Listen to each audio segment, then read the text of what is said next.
Hello, this is the Harboring Light. I'm Mary. I give a conservative perspective by the world around me. Appreciate all you listeners out there. Thank you so much. Feel free to reach out to me. The best way to do that is through email and YouTube. And I'm on a lot of different audio platforms, so it won't be hard to find me.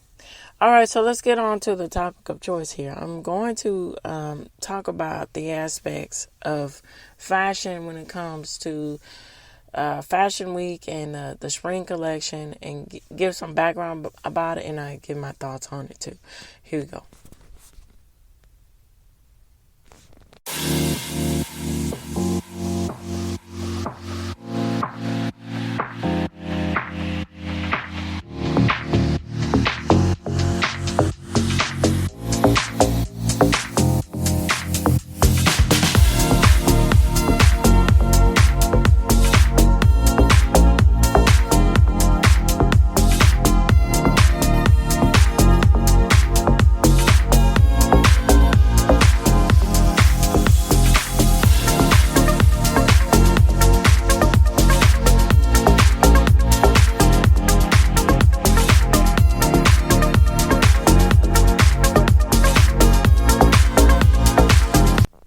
Okay, all right. So, my thoughts on fashion, and then I'll get into the facts, and then everything else here.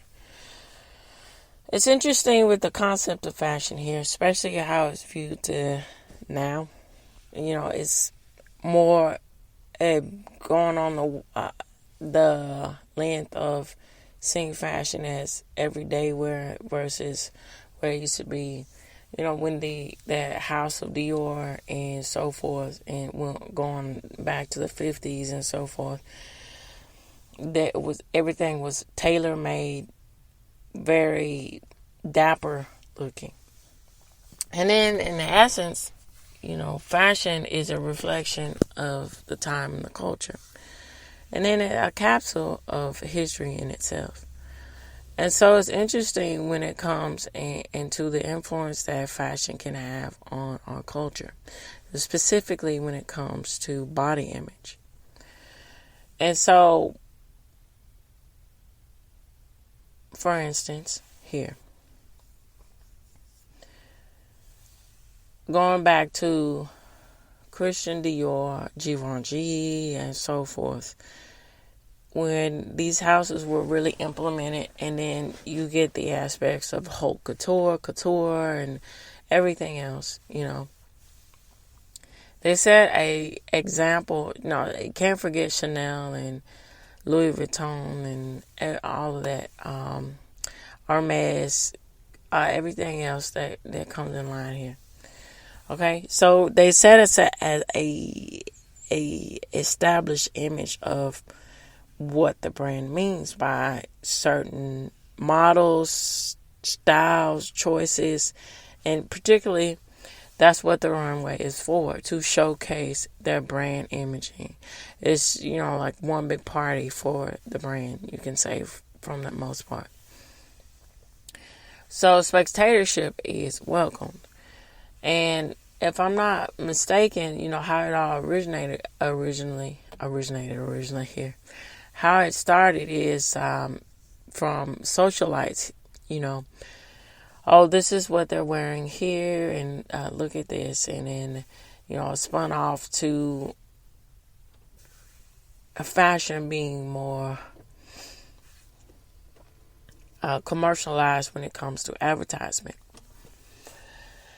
And so that is a really different, interesting concept in itself when it comes to brand image. Does brand image really mean something when it comes to buying certain products, right? And how does that implement itself when it comes to the world of fashion? And specifically when we think about spring and what to wear, what not to wear, and how to associate yourself with spring attire. Because for the most part, when you have the pastel colors and you have peach colors, you have different shades of white and so forth, and different shades of green, and all of this. It's all about, a lot of times it comes down to the skin tone. How does that, does it clash with your skin tone? Making sure all of these things work for you. Because if you have naturally pale skin or more peach olive skin and so forth, it's not going to, you just have to cater it to your skin tone, because it's going to, flood you out to where it's not very flattering. And so, suitably, what pops is making sure what is makes it the clothes and the image and the look when it comes to particular spring attire for fashion. You have to have models that work accordingly to the tone of the color. All right, so getting back to what I was saying about advertising and fashion in the fashion industry. It's quite interesting when you look at it, you think, does the what they're showcasing, does that really have an impact on the product? Case in example, I grew up in the 90s here. And so, Calvin Klein started doing controversial stuff before the 90s. But anyway, when, unfortunately, all the things that I found out is shocking, about Brooke Shields, what she been and experienced, as a child actor and a child model and all this stuff. Having a controversy of having her, in the 80s talking about nothing gets in between me and my Calvin Kleins, and, using the power of suggestion, to attract attention to the brand. And so this was very pushed even further when we think about the concept of allure, sex, and attraction, when these things are being counterculture. Really, that's what that is. When Calvin Klein really pushed the button in the 90s, when he, hired Marky Mark as a spokesperson with youth and attractiveness and wellness, when, they showcased him with nothing on but, I think, briefs and then sometimes jeans, and then, showcasing all his glory with his muscles and everything. And then offsetting that about the aspects of Kate Moss, right? And that whole idea of being really thin and heron chic looking, and having that, pushing that envelope with, what's appealing as far as body types or all of this. And then you see other brands following case when you get Abercrombie and Fitch with the controversy and stuff surrounded around them. And then, to a lesser extent, American Eagle and, all of these things, showcasing, fun in the sun, but sex appeal on top of when it's not really appropriate to do. Because, that's what got Abercrombie and Fitch, they got their little, ASAs, in trouble, because they were being very inappropriate by having minors showcasing, suggestive ways where they shouldn't be. Okay, so the concept here too, again, how does fashion and the aspects of models, how does that cover itself and attract itself to products too in other cases? Because let's say CoverGirl, right? Easy breezy, beautiful CoverGirl. The aesthetic of CoverGirl in general, when you think about it, the foundation, the color scheme, the models that were chosen for it, and that CoverGirl is, if I'm not mistaken, Revlon is more, I mean, not Revlon, well, some still extra stuff, Revlon and Maybelline, you know, still, and then, because Ulta Beauty kind of is this collective, cohesive thing where they showcase how, you know, it's one-stop shop, making it the decision making more easier, and it's Sephora and all this stuff. And it's weird because these brands, for the most part, are the antithesis, not antithesis, but the anti-female, image. When they were priding themselves on, we want to be exclusive by having trans people here, or with Sephora having very, images of, gay men or lesbian women and all this kind of stuff. And getting away from the ideas of traditionally what makeup brand should be about. And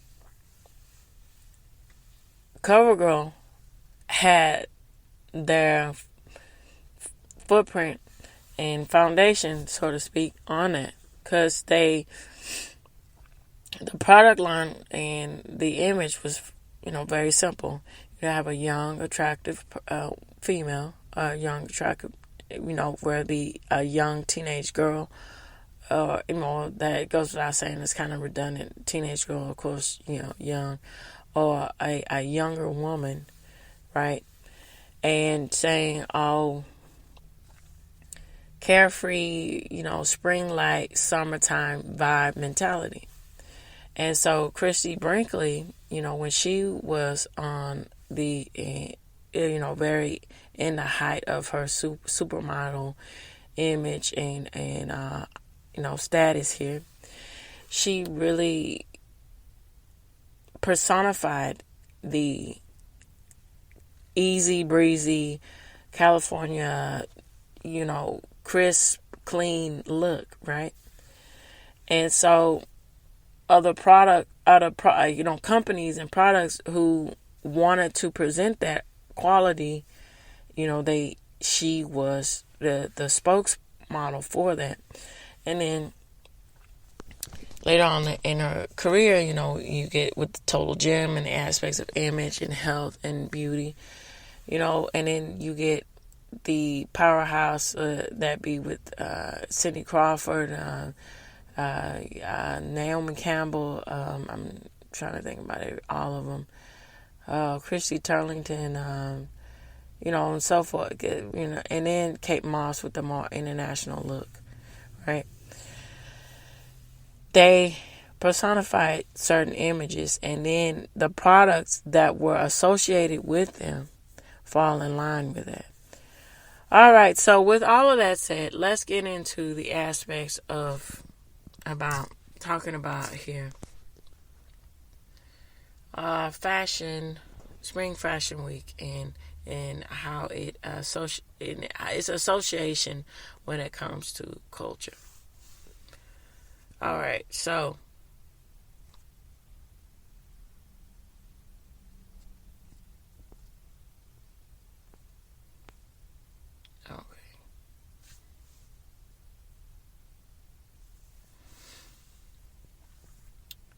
let me go back.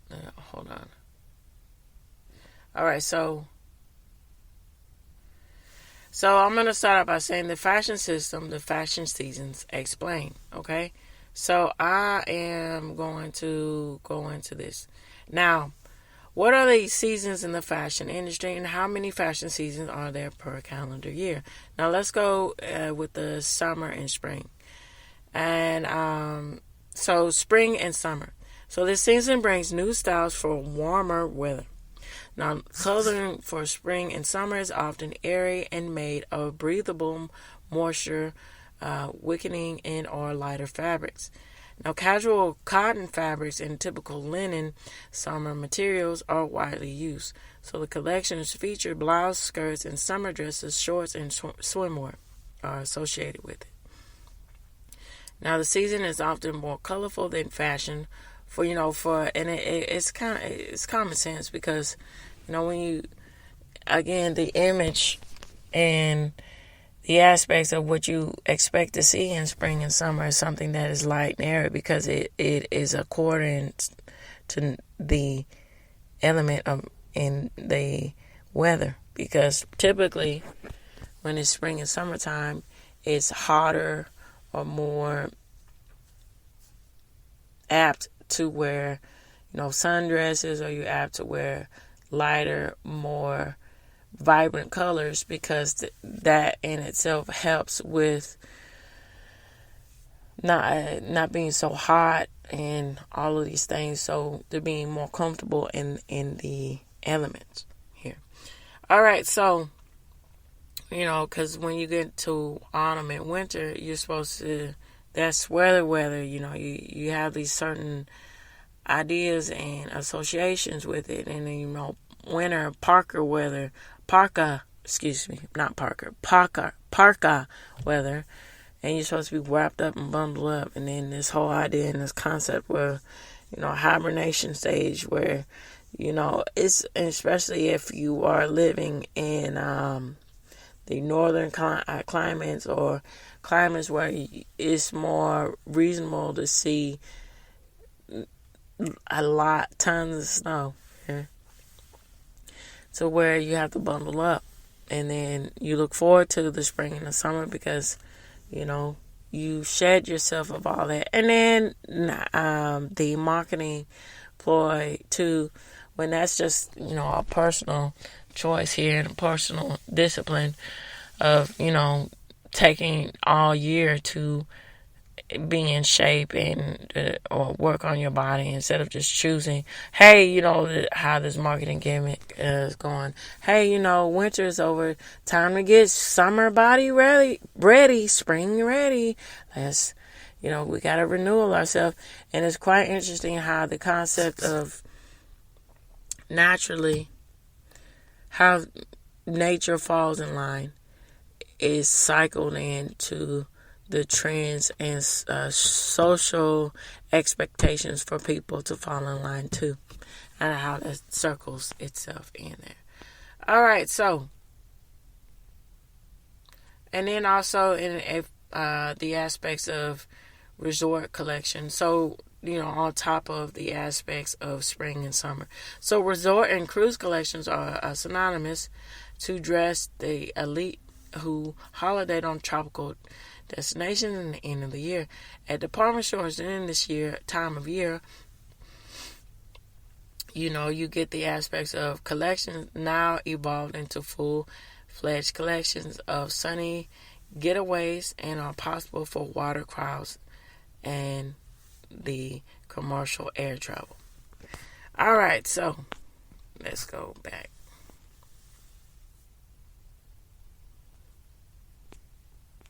Okay, let me go back. Oops, no, let's not do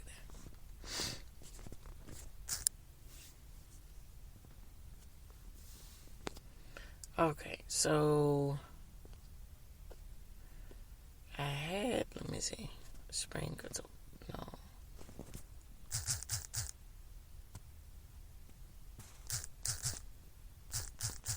Let me just, all right. All right, so I'm going to end on this. All right, so the history of Spring Fashion Week is rooted in 1943 when the first press week was held in New York to provide American designers an alternative to just going to French fashion during World War II. Now you take this with a grain of salt. Now I'm reading from, but it's really good. The AI generate response to have a collective understanding of something, and then you dispute it according to what you understand and what the knowledge that you have here. All right, so French fashion during World War II, the cultural landscape of that is very understandable to have an alternative, especially with American designers, because there was a lot of war-torn conflict, at that time. So they want something to where it's not so and not so torn, not literally torn. Somewhere where you can have cohesiveness and just showcase your line and get yourself established out there. All right, when industry insiders could not travel to Paris. So originally, and then also with the added expense of that, because, at the time, especially in World War II, people were really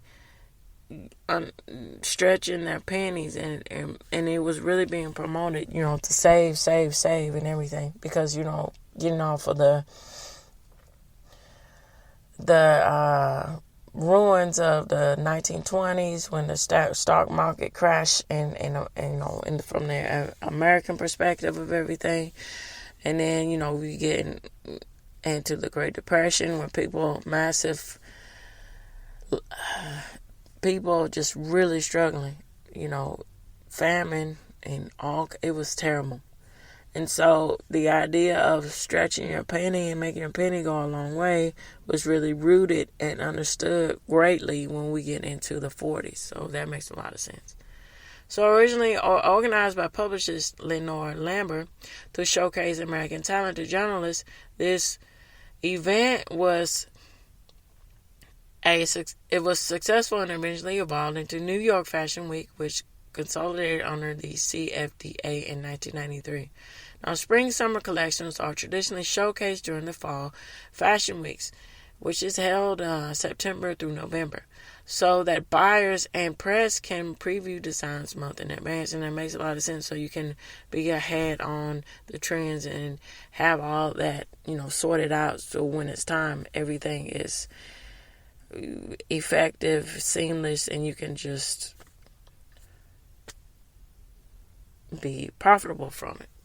All right, so this scheduling allows retailers time to purchase and inventory and arrange marketing for the following season. So with spring, summer garments typically delivered to stores between January and March, the modern ready-to-wear calendar structure, including these seasonal presentations, began to shape in 1973.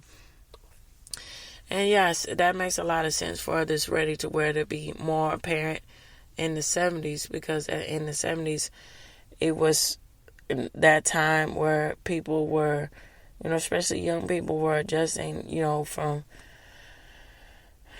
work to casual life, to, after work, and, that work culture, and then sorting themselves with the balance between work and personal life and fun was really sorting itself out a lot in the 70s. So that makes a lot of sense too.